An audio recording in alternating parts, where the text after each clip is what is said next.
Here comes the money. You're now listening to the Gambling with Gold podcast with Jason Gold. Presented by Champions Round.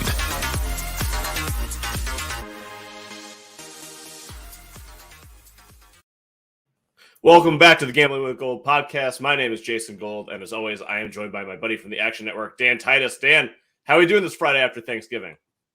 Man, I'm tired as hell. A lot of grub. Okay football, but yeah, man, I got tons of leftovers. We were talking about before the show, man. I understand that your brie was a hit. Had some sweet potato casserole. So props to you and chefing it up over there. Oh yeah, yesterday was a lot of eating. Started off early, little Mel's Diner. Got a patty melt to start the day. A little 10 a.m. patty melt. Love a 10 a.m. patty melt. came in strong. That is a tradition. That is year 14 of us going to Mel's. That is our classic breakfast move. Yeah, came home, did a lot of cooking, did a lot of football watching, lost some money on the Bears. Then the Raiders came in with a absolute upset, killing a lot of survivor pools in the way. Great game, great fun. And then the night game, absolute trash. But across the board, at least for myself, great on the props. The morning was all about the Montgomery over on receiving totals. The afternoon game, I had all the Pollard over receiving totals. Those all hit. Yeah. And then at night, my biggest bet, I actually had a buddy who's in Vegas, who's getting married today in Vegas. Weird move. Congrats. Love it. He put a big bet on Josh Allen over 32.5 rushing yards last night. So he ended up with 40. Love that. Excited to talk about week 12, the rest of the games. Anything that you're looking forward to in particular? Yeah. So curious, did your buddy get a Black Friday discount for getting married in Vegas on Friday? Like, it's pretty random to go after Thanksgiving.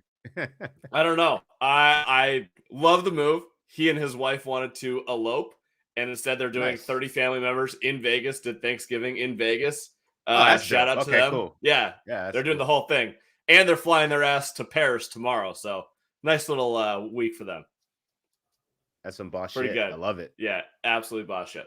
All right, let's move on to the Friday games. We're going to go with our top 5 against the spread. Then we'll talk about some other bets we like and then some leans at the end. Danny boy, what's your number one bet? Steelers +4 versus the Cincinnati Bengals, man. The Steelers team continues to be dogs, and I love it. They've been very profitable for me this season.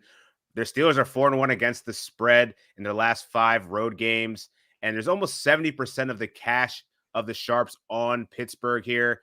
Haven't seen enough from the Cincinnati Bengals to give me confidence that they're ready to roll over and take over this division, beating the Pittsburgh Steelers here. And even without TJ Watt, man, this defense is still pretty good. And I think they'll find a way to keep Joe Burrow and those 3 receivers in check. Yeah, this is a good spot for the Steelers here at 4 points. I'm going to take it. The state of Ohio is owned and has been owned by Ben Roethlisberger and Mike Tomlin, traditionally. It's been a long time, yeah. The Bengals destroyed the Steelers earlier in the season. Now the Steelers are coming off. They're getting some defensive players back. They have to be a little healthier than last week. They're catching 4 or 4.5 in some contests out there. This is a perfect rah-rah Mike Tomlin spot, man. 4.5 points, that seems way too high. We talked about this on the Tuesday show. It seemed a little fishy that it was above 3. We thought that it would be opened at 3 and then the market would take it where it took it. It's at 4.5. Looks like it came down a half point based on the fact that 71% of the money is on the Steelers here. So, yeah, I am with you on the Steelers. That is my number 4 pick of the week. And, yeah, super excited to see. It's going to be gross. We love betting on gross stuff. Ben Roethlisberger. I'm taking the under on this game because I'm not expecting a whole lot of scoring here, man. Ben Roethlisberger in that offense, although he's looked better, they're still not doing work the way that they've been doing in the past. For what it's worth, at DraftKings right now, Pittsburgh +3.5, over under 44.5. With a little bit 115 on the juice towards the under. So looks like this is probably going to hit 44. If you want to bet the under, I'd probably do it now. Yeah. 3.5, it's coming down, man. It's coming in our favor. So if you can see that 4 or 4.5 out there, go ahead and smash that bet button. Absolutely. Yes, sir. All right. We talked about it on the Tuesday show. My number 1 pick, I'm not changing now. Give me Tampa Bay -3. I already bet this at 2.5. I bet it at 3. There are some spots there where this is 3.5. I saw 3.5 at DraftKings this morning. It is now -3, -115. So a little buyback on Indy there. Look, we talked about Tom Brady on the road. Not a great matchup, but inside the dome, I think he'll be in a much better spot. Vita Vea coming back. I think that this Colts running game is going to have some issues. We don't know the status of Quentin Nelson. There's a chance that he does not play in this game. It's going to force Carson Wentz to throw the ball, and I do not want to be betting on the Indianapolis Colts in a situation where you're forcing Carson Wentz to throw the ball. Bad matchup. I think that the Indianapolis defense is going to have trouble stopping Tom Brady in this passing game. I think the Bucs are they're rolling, man. This is when it starts, and Indy's a little too hyped after that win at Buffalo last week. Also, this shouldn't really factor into the handicap, but fuck it, because I watched it last night. I watched the Hard Knocks for the Indianapolis Colts, which is really, really good, actually. But that team was so juiced to avenge that playoff loss in Buffalo last season. I think they spent a lot of energy getting right and getting up for that game. And they might have partied themselves out a little bit. I think this is a really, really down spot for the Colts. So give me the Bucs -3, best bet of the week. Wow. See, man, I was riding with you beginning of the week, but I had a change of heart yesterday. Maybe it's the tryptophan. I don't know. But man, I'm decided to go with the Colts +3. It's really because I think the Sharps, they're just really into the Bucs right now. And like we saw last week, man, the sharp money kind of got their ass beat a little bit. 76% of the cash is on the Bucs right now. But the Colts 9-2 at home against non-conference opponents this season. And these teams are pretty comparable defensively. I know that the Tampa Bay Buccaneers have this stout run defense, and they are getting Vita Vea back, but I don't know, man. I think that if there's one time that you're going to rely on Carson Wentz and his arm, this would be it, because that Tampa Bay secondary is utterly trash. But these defenses are pretty similar in total defensive DVOA. Tampa Bay is 7th and Indianapolis is 9th. So I think we could see the Colts actually give Tom Brady some struggles there. They still don't have Antonio Brown there. We saw Leonard Fournette kind of struggle last game. Say he's going to make it right this game, but that's a pretty good rush defense that they're going up against in the Colts at home. So yeah, I'm gonna go the other way, man. So we're gonna go head to head on this one. It's gonna be fun. That's fine. Give me Tampa Bay. Give me Tom Brady anytime ever against the Colts. It's usually worked out for him pretty well. So yeah, I will take Tampa Bay. All right, before we move on to our next picks, let me talk about some Champions Round business real quick. Round 3, go enter right now. Take a picture, DM us to confirm that you are in one of the contests, and you will be eligible to win a Dan Marino, Orlando Pace, or Michael Vick full-sized helmet signed. Those are awesome, awesome giveaways. Go ahead and do that right now. Contests are closing next Thursday. Most of them are almost closed right now, which is great for us, but bad for you if you want to go and try and make some money with us. So go ahead and jump into those contests right now. Also, we have a 7 stakes contest running on Sunday for the Giants and Eagles game. We are giving away a Jalen Hurts signed jersey, so go ahead and hop into that contest. I believe there are 2 or 3 spots open right now. So good luck to all of you out there who want to play with us at Champions Round. We're happy to have you, and go ahead and jump into those contests ASAP. All right, Dan, why don't we go to it was Indianapolis, your number 2 pick of the week? That was my number 2 pick of the week. Yikes. All right. Then I'll go with my Yikes. I'll go with my number 2. This is, I think that you're on this with me. Houston Texans -2.5. I'll say it like this very simply. I like Tyrod at home. Zach Wilson, we've seen these quarterbacks come back from injuries. They're rusty. He's still not very good. You're giving me less than a field goal at home with this Texans team that has proven that they are capable of playing well with Ty God behind center. So I'll let you do the rest of the handicap because I'm pretty sure that you're on the Texans with me here. I am on the Texans with you. This is my number 3 bet. How bad is Zach Wilson? So as the starting quarterback for the New York Jets, Zach, in the losses that Zach Wilson has endured, he's lost by an average margin of 23 points. Jesus. Now you put it mildly. He sucks, but he is horrible, horrendous. Any word you could use to describe Zach Wilson, a quarterback for the Jets, is just awful. He hurts all the skill positions. So if you're playing fantasy, I know there's Michael Carter's not playing this week, but Elijah Moore, it's been a fun ride, bro. But honestly, see ya. Here goes your fantasy value right here. Zach Wilson's awful. We saw the Texans play really well over the last couple of weeks. Tyrod Taylor looks like he's got his mojo back. I'm with you here. Fading the Jets. Give me the Texans -2.5 all day. All day. Right now, 63% of the bets and 76% of the money are also on the Texans. No shocker there. Great spot for them. And if you want to get a little spicy in Survivor, if you're still in some contests, throw it on the Texans. Hey, why not? This is like the time, right? This is absolutely the time. Yeah, you're never going to get another chance to use them this year, so you might as well give it a go right now. All right, my number 3 pick of the week, I am going against my boy, Justin Herbert. We're going to go on the Denver Broncos +3. Look, Chargers got a big win last week. This is what they do. Every game is close, in division, at Mile High. I expect to see a very low-scoring game. I think the Broncos can pull this one out. I already bet a little bit on the money line, but even then, I expect this to be really close. Give me Denver +3. I think that their running game can do a lot of great things against this Chargers defense that we know is terrible against the run. I do not have full trust in Joe Lombardi and the Chargers offense yet to maximize the skill position players that they have. Just a bad spot, I think, for them coming off of that huge win against the Steelers. So give me Denver +3 and give me the under 48 also, which I actually think may be a better bet in this game. Yeah, we talked about this one on Tuesday, and I was definitely leaning towards the Denver Broncos here, but this is a stay away for me, man. I just can't trust. I don't know what's going on in Denver, and while they're in Mile High, they do play better at home. But yeah, this team has just been dog shit ever since the first 3 games, pretty much. But I don't know. We'll see how this is really going to be a really interesting spot for the Chargers, as they're still in that race for the AFC West division. So yeah, curious to see how this pans out. But Justin Herbert, off of a great last game. Hopefully he keeps it rolling, but could definitely see Denver keeping it within 3 points. All right. What is your number 4 pick of week 12? Number 4 pick, going with a teaser here. Going with the Packers +2 versus the LA Rams, and then the Seahawks +1.5 against the Washington football team. So Packers home dogs versus the Rams after how horrible they looked. Sign me up for that. I'll take Rodgers with +8. This is a good team that could be getting Aaron Jones back, which I think is really helpful for their run game. Not going to be surprised if this is going to be a shootout. Matt Stafford does have familiarity playing in Lambeau. Hasn't been the best success, but at least he knows how to play in those cold conditions, being that he's been in LA for the last several months. But yeah, 8 points to the Rams here on the Green Bay Packers that are this good. Sign me up for that. Also, the Seahawks, we talked about on Tuesday, man, they're in do or die mode at this point.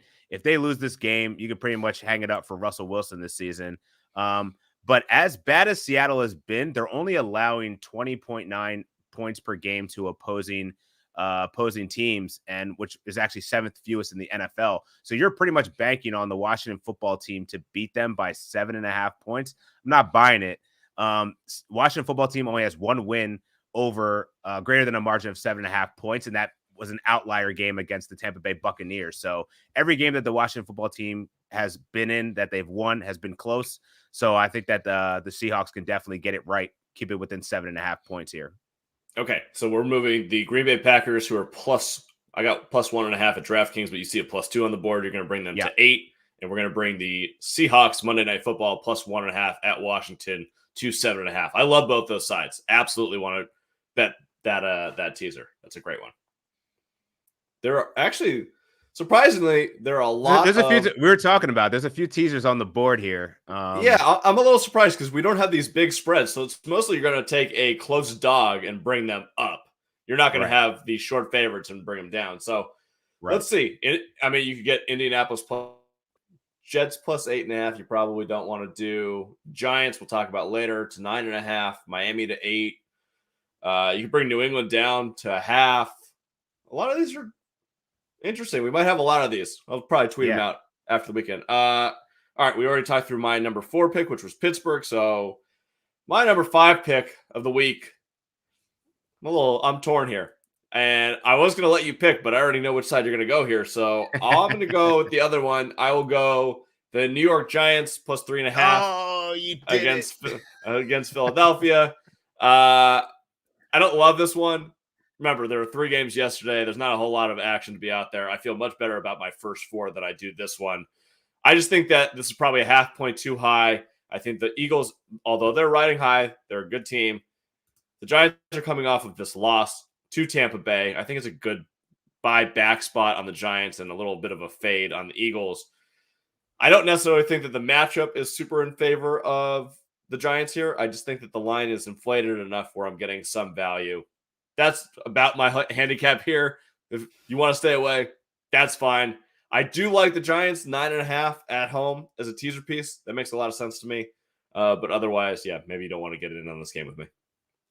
Yeah, I don't want to get in on that game with you. I mean, I do want to get on the game, just not on your side of the game. I'm going with the Birds here.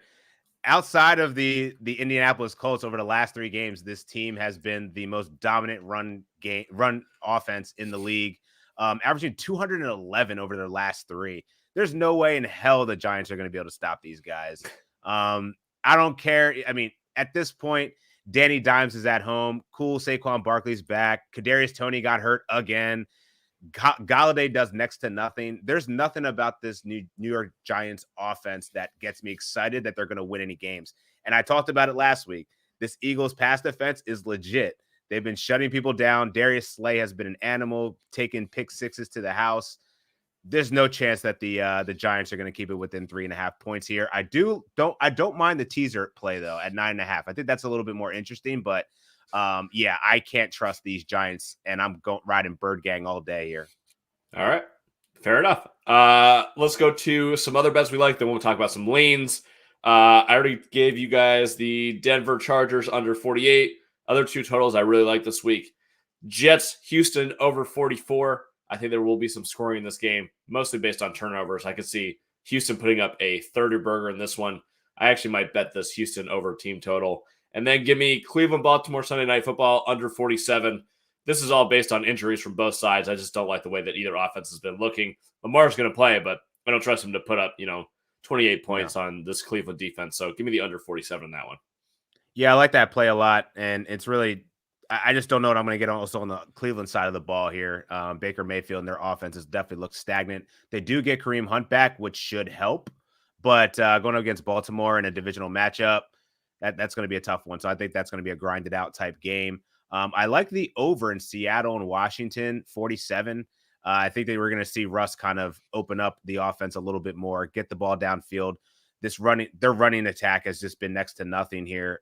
Alex Collins is pretty much washed. So I think they're going to see a lot of Tyler Lockett, DK Metcalf against this Washington football secondary that can't really generate much of a pass rush without Chase Young. Yeah, the other one I like, the under in the New England Patriots and Titans game sitting at 44. I think that's also going to be a slugfest. We haven't seen much out of this Titans offense in weeks. There's really been their defense that's held it down, similar to the New England Patriots. Both teams love to run the ball. I think this one's going to be one of those low grinded out games that you're going to see probably come down to a couple of turnovers that are going to be the game changers in this one. So 2 good teams going up against each other. I think there's more lean towards the Patriots here, but I think it's going to be still a pretty low scoring affair. All right. Speaking of that game, why don't we talk about that off the top when we talk about our leans here? Tennessee plus 6.5 at New England. We just talked about the over-under, 44, 43.5. The Patriots are getting 54% of the bets, 52% of the money, so not much of an advantage there, although the line has gone from 5.5 to 6.5 towards the Patriots. Any interest in buying in on the Patriots as a teaser piece here? Yeah, I love buying them down. I think that's a really interesting play here because I think ultimately New England's a better football team and they're better coached. And at this point, I trust Mac Jones more than I trust Ryan Tannehill. So yeah, I'll take that. I'll buy into that teaser. I like that a lot. All right. I kind of like the Titans plus 6.5. I think that the fact that you're on the under here makes me feel even a little bit better about that. Just that it's going to be a close scoring game. Maybe we get the Patriots like 23-20, something like that. But the way this Patriots defense is playing and the way that this Titans offense has looked the last couple of weeks, it could get really gross. This game could be, 17-0, something like that. I wouldn't be surprised to see that. I wouldn't be surprised either, man, because I don't even know, like on the Titans side of the ball, it's A.J. Brown. He's still going through stuff. He's hobbled, though, yeah. He's hobbled. And then you don't even know who the running back is. Is it going to be Dante Foreman, or is it going to be Damian Hilliard, is that his name? Damian Hilliard? Something Hilliard. Dante Hilliard? Yeah, Dante Hilliard. That's it. So like they're just down to scraps at this point. They waived AP, so I don't know what I'm expecting out of this Titans offense, but it's not going to be much. So expect a lot of defense here. All right, Carolina at Miami. Carolina currently -2 over under 41.5. We have the 73% of the bets and 95% of the money. Oh boy, on the Panthers. My lean is definitely towards the Panthers here, but the Dolphins been playing well. Is this a little spicy spot for Tua? Could be, but I'm not buying it. I'm gonna roll with the Sharps here. 95% is an absurd amount of money of confidence. I'm gonna back them and go Carolina here. I think Cam's got that mojo. CMC is looking healthy-ish, about as healthy as you're gonna get midseason. And I think that this Panthers team is actually making a little run here. So as long as Cam can push the ball down the field a little bit, we saw him find DJ Moore and Robbie Anderson a little bit more over the last couple of weeks. I think this team's going to be a lot better coming forward. So yeah, I think that the Miami Dolphins, they don't really have much to go against in this matchup here. Yeah, we talked about it on the Tuesday show, how much Matt Rule really wants to get the 6th win. 5-11 last year, 5-11 the year before he came in. The 6th win means a lot. Huge motivational spot, apparently. Kind of weird to be hyped about getting your 6th win, but it is. He won't shut the fuck up about it. So, yeah, maybe that's a reason to bet on him. I don't know. I'm drawing at straws right now. Falcons -2 at Jacksonville, over under 45.5. Current money, 74% of the bets, 86% of the money. Oh, another one with the Falcons right now. My leans towards the Falcons, but I don't feel good about this game. I definitely will not watch or bet on this one unless there's some sort of player prop. I did see that Urban Meyer was talking more about using Chenault as a running back, which was interesting. Yeah. So maybe that might just be the fantasy community getting really hyped, and this is going to get bet through the roof, his rushing yards. I've been here before on Chenault props, but it is intriguing. I might look at that on Sunday. Yeah, I played a Chenault prop in probably like week 3. It was like over, I want to say is over under for rushing yards was like 1.5 or 2 or something like that. And it hit. So, I mean, there is definitely a prospect of him getting at least a carry or 2 in this game. Maybe seeing like a Debo Samuel light kind of work, but like, let's be honest, fantasy Twitter has just gassed up Laviska Shenault all season. He's been a disappointment. Jamal Agnew became like their main dude over him. So yeah, maybe he gets a spot here, but like, I just don't have much confidence in anyone in the Jaguars offense that's not named James Robinson. They don't have any weapons here, so I don't even know where their offense is really going to be generated from, but props to you if you have the balls to go for Laviska Shenault, man. I think we've all been waiting for his season to arrive. So maybe it comes in week 12. It'll be interesting. Let's see it. Yikes. I don't think that's going to happen, but maybe. I mean, if that rushing prop is really 1.5, I might have to do that. Let's see. Yeah, I'm actually going to check that out while we're still talking here, because I'm really curious. He's probably got something up. All right. Well, we'll move on to the next game until you find that. We have the Minnesota Vikings at the San Francisco 49ers, +3.5 towards the Vikings right now. Over under 49.5. 61% of the bets, 84% of the money on the Vikings. Yet curiously, this moved from 3 to 3.5. That is a very odd line movement, which would make me skew towards betting the 49ers here. A little RLM, classic Action Network turn, a little reverse line movement. I don't know, man. I thought I was going to be on the Vikings, but yeah, I can see after last week, maybe fading them. This is what Kirk Cousins does. It's up, down, up, down, up, down. San Francisco at home is a favorite, though. I wrote this down somewhere. Kyle Shanahan is a home favorite, 2-13-1. That's gross, but it might be puke worthy enough for us to get in on it. We love gross stuff. Now we're thinking. Now we're back. Yeah, I actually like San Francisco in this game, man. They're back at home after that road trip to beat Jacksonville. We were off on them. We were fading them on that road trip, but it didn't look like it made any difference. I love the way that Shanahan has made a conscious effort to get Debo involved in all facets of the game. We've seen Brandon Ayuk finally come back to life. This is I think the San Francisco's actually might have turned the corner a little bit here. I hated on Jimmy Garoppolo a lot, but he's doing what he needs to do. He's not turning over the ball. And frankly, the San Francisco 49ers offense just got healthy for once. So we don't know about Elijah Mitchell quite yet, but Jeff Wilson held it down. Give me the San Francisco 49ers here at -3. I don't as good as the Minnesota Vikings have been. They also have this like bad omen of just unfortunate luck. And that's like, I don't know, it's either going to be Kirk Cousins or it's going to be a Zimmer thing. It's always something with this squad. So yeah, give me the San Francisco 49ers here. Maybe Shanahan gets some new mojo to reverse his ATS spread against his ATS performance at home. So yeah, give me the Niners here. He's got to win one eventually, right? So yeah, I don't hate betting San Francisco. If you're going to bet San Francisco, do it now before it's 3.5 everywhere. Get 3 in this second. All right, Sunday Night Football. We were talking about the under 47. Love that. Browns, Ravens. Ravens currently -3.5, -4. Trending towards going to be 3.5. So any read on this one? For me personally, kind of a stay away. I just don't know what I'm getting out of either team at this point. Likewise, if I had to lean, I'd probably go Cleveland 3.5, just because, you get the hook, and I just really don't know what to expect out of Baltimore or Cleveland here. And both defenses are decent. It's a divisional matchup that's gonna matter. Now that the Browns have Kareem Hunt back, why not just pound the rock the entire game? So that's why my lean to the under. But yeah, I just don't trust the Ravens enough. Like, they've been inching out games all year by small margins, relying on Justin Tucker to get it done. So even if they do wind up getting this victory, it's probably going to be on the strength of another Justin Tucker, 40, 50-yard bomb to clinch it. So yeah, these teams play each other pretty close. I like Kevin Stefanski's Browns here to cover the spread. Yeah, the more I think about it, the more that I like this +4 if I can get it right now. Absolutely. Yeah, that Hunt and Chubb just run on the ground. Baltimore, we've talked about it all year. Yards per play, they're one of the worst teams in the NFL.